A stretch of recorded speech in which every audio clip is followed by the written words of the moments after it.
আমাদের কলকাতা হাইকোর্টে মামলা ফাইল হয়েছে। মাননীয় সাংসদ মহুয়া মৈত্র নিজে একটা মামলা করেছেন, অন্য অনেক মামলা ফাইল হয়েছে। আমাদের বর্ষিয়ান আইনজীবী বিকাশ রঞ্জন ভট্টাচার্য তিনি আজকের এই মুহূর্তে আদালতে সওয়াল করছেন। আশা করা যায় একটা সদর্থক রায় হাইকোর্টের থেকে পেলেও পেতে পারি। তবে এটুকু ঠিক যে হাইকোর্ট, সুপ্রিম কোর্ট হঠাৎ করে দেখছি কিছু নব্য এমএলএ তারা রাস্তায় নেমে গেছে, গিয়ে গরু ধরছে, গিয়ে বলছে তোমার জন্ম সার্টিফিকেট আছে। বোধ বুদ্ধি নেই, এমনকি একটা শপথ বাক্য পাঠ করার মতো ক্ষমতা যোগ্যতা তাদের নেই, সেই দৃঢ়তা নেই। তারা হঠাৎ মন্ত্রী হয়ে গিয়ে তারা ধরাকে সরা জ্ঞান করছে। গরু ধরে গরুর মানে যে রাখাল তাকে জিজ্ঞাসা করছে তোমার গরুর জন্ম সার্টিফিকেট কোথায়। আসলে যে একটা অস্থিরতা, অরাজকতা, একটা হুমকি, একটা ভয় বাতাবরণ তৈরি করা হয়েছে। সেখানে আমি মুসলিম সমাজের কাছে আমার ব্যক্তিগত অনুরোধ যে আজকে রাজ্য সরকারের পক্ষ থেকে, স্বরাষ্ট্র দপ্তরের পক্ষ থেকে একটা নির্দেশিকা এসছে সামনে। ফলে সেটাকে, যে আইনটা আমার ভালো লাগুক আর না লাগুক, সেটা রাজ্য সরকারের আইন। ফলে রাজ্য সরকারের অধীনে বসবাসরত একজন মানুষ হিসাবে তাকে গুরুত্ব দিয়ে সম্ভব হলে আমরা গরুটাকে বা মহিষটাকে এড়িয়ে যাই, আমরা ছাগল বা ভেড়ার চেষ্টা করি। যদি ছাগল ভেড়া তো এত সংখ্যক হঠাৎ করে পাওয়া যাবে না, এবং যদি পাওয়া যায় সেটা দাম অনেক বেড়ে যাবে। যার দাম 10,000 সেটা হয়তো 20,000 বা 30,000 চাইবে। ফলে সেটা খুব কঠিন হয়ে যাবে। ফলে সেই জন্য বলবো, প্রয়োজনে আপনি সে কোরবানির যে অর্থটাকে, যেটা আপনি কোরবানি দিতে চাইছেন, সেই অর্থটাকে ভালো কাজে লাগান, সমাজের উন্নয়নের কাজে লাগান। বেকার যুবক, অসহায় যারা লেখাপড়া শিখতে কষ্ট পাচ্ছে বা অসুবিধার মধ্যে আছে, তাদের সাহায্য করুন, তারা ভালোভাবে লেখাপড়া শিখতে পারে এবং সমাজ উন্নয়নে সেই অর্থ কাজে লাগান। আল্লাহ পাক আমাদের প্রত্যেকের নিয়ত জানেন এবং আমাদের মনের খবর জানেন। তিনি আমাদেরকে গ্রহণ করবেন এবং আমরা কোনো হঠকারী সিদ্ধান্ত বা কোনো চ্যালেঞ্জের জায়গায় যাব না। কারণ মামলা মোকদ্দমা হলে পুলিশ এসে তুলে নিয়ে গেলে, বা আপনি কোরবানি কিনে নিলেন, তখন হয়তো অত চাপ নেই। কিন্তু যে কোরবানি দিতে গেলেন বা দিলেন, তখনই এসে পুলিশ দেখতে চাইলো আপনার সার্টিফিকেট কোথায়, 14 বছরের গরু দিয়েছেন বা গরুর রং কি, ইত্যাদি ইত্যাদি।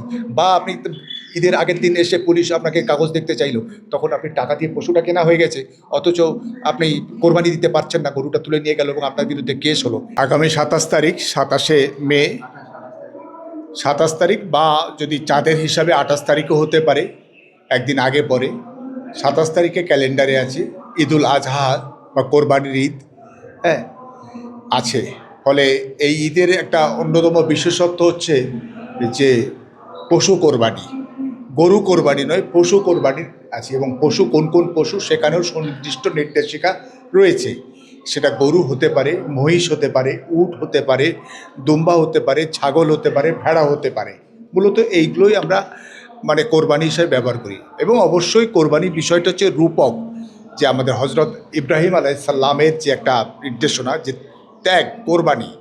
এবং এই কোরবানির যে ঈদ বা কোরবানির যে ব্যবস্থাপনার মধ্যে যে আমাদের মধ্যে যে মানে যে পশুত্ব আছে, যে খারাপই আছে, যে ভুল আছে, যেগুলো খারাপ আছে, তার কোরবানি দেওয়ার একটা শিক্ষা আমরা এর মধ্যে নিহিত রয়েছে। কিন্তু সেটা একটা 1950 সালে একটা আইন ছিল, সেটা ধুলো চাপা পড়া ছিল। সেটাকে নিয়ে হঠাৎ করে 2026-এর 9ই মে যে নতুন সরকার পশ্চিমবঙ্গে তৈরি হয়েছে, তারা ধুলো ঝেড়ে সেই আইনটাকে সামনে এনেছে। ফলে সেই যে ভারতীয় জনতা পার্টির সরকার, তাদের যে ধাত্রী সংগঠন আরএসএস, তারা কিন্তু জন্ম লগ্ন থেকেই কিন্তু এই গরু বিষয়টাকে নিয়ে তারা রাজনীতি করে এসেছে।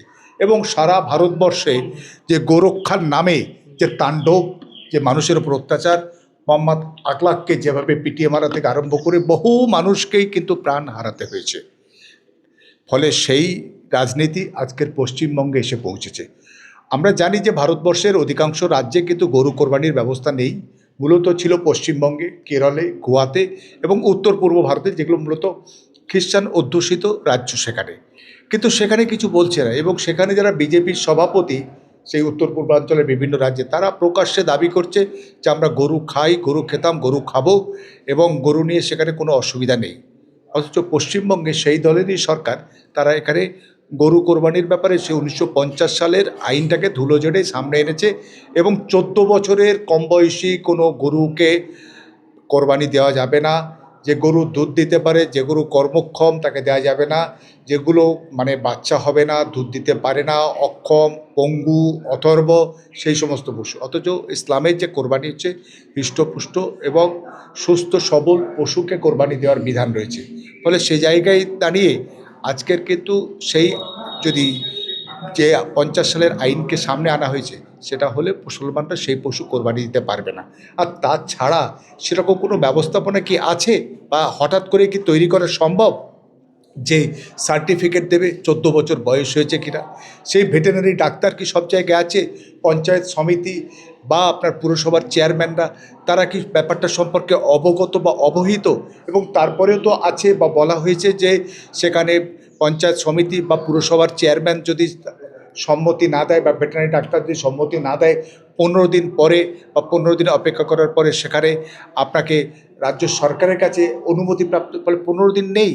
ফলে রাজ্য সরকারের ঘোষণা দিয়েছে গত 13 তারিখে, ফলে তার আগেই 15 দিন আগেই সেটা ঈদ হয়ে যাচ্ছে। ফলে এই স্বল্প সময়ের মধ্যে এই নির্দেশিকা পালন, এটা একটা অস্থিরতা, একটা অরাজকতা তৈরি হয়েছে।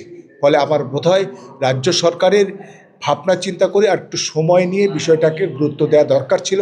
আর তাছাড়াও আজকে পশু কোরবানি দেওয়াটা হয়তো হয়নি, কিন্তু পশুটাকে কোরবানির জন্য যে হাটে বাজারজাত করার জন্য কিছু যারা চাষি গরু চাষ করে, তারা কিন্তু বছর ভোর ধরে বিভিন্ন জায়গা থেকে দেনা করে, লোন করে তাদেরকে খাইয়ে পরিয়ে তৈরি করেছে কোরবানির বাজারে বিক্রি করে একটা দাম পাবে বলে। ফলে সেই গরুগুলো যদি তারা বিক্রি করতে না পারে এবং সেগুলো যদি মানে বিক্রি করা যাবে না বলে, তাহলে তারাও অতন্তরে পড়বে। ফলে 1 বছর ধরে বা 6 মাস ধরে, 8 মাস ধরে তাদের প্রস্তুতি, হঠাৎ করে এক ঘোষণায় সমস্ত মানুষকে একটা বিপাকে ফেলা, এটা বোধহয় একটা রাজ্য সরকারের নতুন করে বিবেচনা করা দরকার। তবে ইতিমধ্যে সুপ্রিম কোর্টে, আমাদের কলকাতা হাইকোর্টে মামলা ফাইল হয়েছে। মাননীয় সাংসদ মহুয়া মৈত্র নিজে একটা মামলা করেছেন, অন্য অনেক মামলা ফাইল হয়েছে। আমাদের বর্ষিয়ান আইনজীবী বিকাশ রঞ্জন ভট্টাচার্য তিনি আজকের এই মুহূর্তে আদালতে সওয়াল করছেন। আশা করা যায় একটা সদর্থক রায় হাইকোর্টের থেকে পেলেও পেতে পারি। তবে এটুকু ঠিক যে হাইকোর্ট, সুপ্রিম কোর্ট, বিভিন্ন আদালতে এখনও কিন্তু যে আরএসএস একটা প্রভাব ভীষণভাবে গেড়ে বসেছে।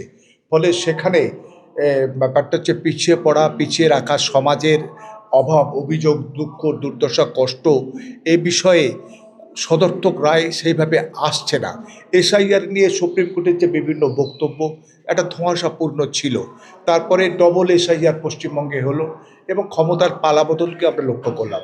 ফলে সামগ্রিকভাবে আজকের গরু ছিল হচ্ছে ভারতবর্ষের তথা বাংলার অর্থনীতির একটা গুরুত্বপূর্ণ অংশ, কৃষকদের একটা হাতিয়ার এবং ছিল এক বেশ কিছু মানুষের খাবার হিসাবে এই গরু ছিল। কিন্তু সেই গরু এখন রাজনীতিকীকরণ হয়েছে এবং রাজনীতির বোড়ে হিসাবে গরুকে ব্যবহার করা হচ্ছে, যেটা সত্যি কথা বলতে দুর্ভাগ্যের, সেটা হওয়া উচিত নয়। এবং শুধুমাত্র আজকের গরুকে কেউ কেউ বলেন মাতা ইত্যাদি ইত্যাদি, কিন্তু আমি যতদূর পড়েছি আমার জানা মতে বা বিভিন্ন পণ্ডিতদের বই পুস্তক থেকে আরম্ভ করে হিন্দু পণ্ডিতদের বই পুস্তক পড়ে যেটা জেনেছি, সেখানে কিন্তু হিন্দু ধর্মের রামায়ণে থেকে আরম্ভ করে বেদ পুরাণে কোথাও গরু খাওয়ার নিষিদ্ধ ব্যাপারটা নেই। এবং সেখানে আরও বলা হয়েছে যে বিভিন্ন সময়ে বিভিন্ন হিন্দুদের যাগ যজ্ঞে ব্যাপক হারে গরুর ব্যবহার হতো, এমনকি রামায়ণে তার ব্যাপক উল্লেখ রয়েছে। ফলে সামগ্রিকভাবে এটা ধর্মীয় দৃষ্টিকোণ থেকে দেখার জায়গা নেই। হঠাৎ করে দেখছি কিছু নব্য এমএলএ তারা রাস্তায় নেমে গেছে, গিয়ে গরু ধরছে, গিয়ে বলছে তোমার জন্ম সার্টিফিকেট আছে। বোধ বুদ্ধি নেই, এমনকি একটা শপথ বাক্য পাঠ করার মতো ক্ষমতা যোগ্যতা তাদের নেই, সেই দৃঢ়তা নেই। তারা হঠাৎ মন্ত্রী হয়ে গিয়ে তারা ধরাকে সরা জ্ঞান করছে, গরু ধরে গরুর মানে যে রাখাল তাকে জিজ্ঞাসা করছে তোমার গরুর জন্ম সার্টিফিকেট কোথায়। আসলে সে নিজের জন্ম সার্টিফিকেটটা দেখাবার ক্ষমতা রাখে না, গরুর জন্ম সার্টিফিকেট খুঁজে বেড়াচ্ছে। ফলে মানে এরা আদতে সত্য গরুর বাচ্চা বলেই বলে মনে হচ্ছে। আমার মুসলিম সমাজের ব্যাপারটা হচ্ছে এই মুহূর্তে দেখছি যে একটা অস্থিরতা, অরাজকতা, একটা হুমকি, একটা ভয় বাতাবরণ তৈরি করা হয়েছে। সেখানে আমি মুসলিম সমাজের কাছে আমার ব্যক্তিগত অনুরোধ যে আজকে রাজ্য সরকারের পক্ষ থেকে, স্বরাষ্ট্র দপ্তরের পক্ষ থেকে একটা নির্দেশিকা এসছে সামনে। ফলে সেটাকে, যে আইনটা আমার ভালো লাগুক আর না লাগুক, সেটা রাজ্য সরকারের আইন। ফলে রাজ্য সরকারের অধীনে বসবাসরত একজন মানুষ হিসাবে তাকে গুরুত্ব দিয়ে সম্ভব হলে আমরা গরুটাকে বা মহিষটাকে এড়িয়ে যাই, আমরা ছাগল বা ভেড়ার চেষ্টা করি। যদি ছাগল ভেড়া তো এত সংখ্যক হঠাৎ করে পাওয়া যাবে না, এবং যদি পাওয়া যায় সেটা দাম অনেক বেড়ে যাবে। যার দাম 10,000 সেটা হয়তো 20,000 বা 30,000 চাইবে, ফলে সেটা খুব কঠিন হয়ে যাবে। ফলে সেই জন্য বলবো প্রয়োজনে আপনি সে কোরবানির যে অর্থটাকে যেটা আপনি কোরবানি দিতে চাইছিলেন সেই অর্থটাকে ভালো কাজে লাগান, সমাজের উন্নয়নের কাজে লাগান। বেকার যুবক, অসহায় যারা লেখাপড়া শিখতে কষ্ট পাচ্ছে বা অসুবিধার মধ্যে আছে তাদের সাহায্য করুন, তারা ভালোভাবে লেখাপড়া শিখতে পারে এবং সমাজ উন্নয়নে সেই অর্থ কাজে লাগান। আল্লাহ পাক আমাদের প্রত্যেকের নিয়ত জানেন এবং আমাদের মনের খবর জানেন, তিনি আমাদেরকে গ্রহণ করবেন এবং আমরা কোনো হঠকারী সিদ্ধান্ত বা কোনো চ্যালেঞ্জের জায়গায় যাব না। কারণ মামলা মকদ্দমা হলে পুলিশ এসে তুলে নিয়ে গেলে বা আপনি গরু কোরবানি কিনে নিলেন তখন হয়তো অত চাপ নেই, কিন্তু যে কোরবানি দিতে গেলেন বা দিলেন তখনই এসে পুলিশ দেখতে চাইলো আপনার সার্টিফিকেট কোথায়, 14 বছরের গরু দিয়েছেন বা গরুর রং কী ইত্যাদি ইত্যাদি, বা আপনি ঈদের আগের দিন এসে পুলিশ আপনাকে কাগজ দেখতে চাইলো, তখন আপনি টাকা দিয়ে পশুটা কেনা হয়ে গেছে অথচ আপনি কোরবানি দিতে পারছেন না, গরুটা তুলে নিয়ে গেল এবং আপনার বিরুদ্ধে কেস হলো এবং সে কেসটা বলা হয়েছে যে 1000 টাকা জরিমানা, অনাদায়ে 1 বছর জেল অথবা দুটোই হতে পারে, মানে জেল এবং জরিমানা দুটোই হতে পারে। ফলে অহেতুক একটা ঝুঁকি না নিয়ে প্রয়োজনে গরু বা মহিষকে এড়িয়ে যাওয়ার চেষ্টা করুন। এটাই আমার বাংলার সমস্ত ধর্মপ্রাণ মুসলমান ভাই বোনদের কাছে অনুরোধ।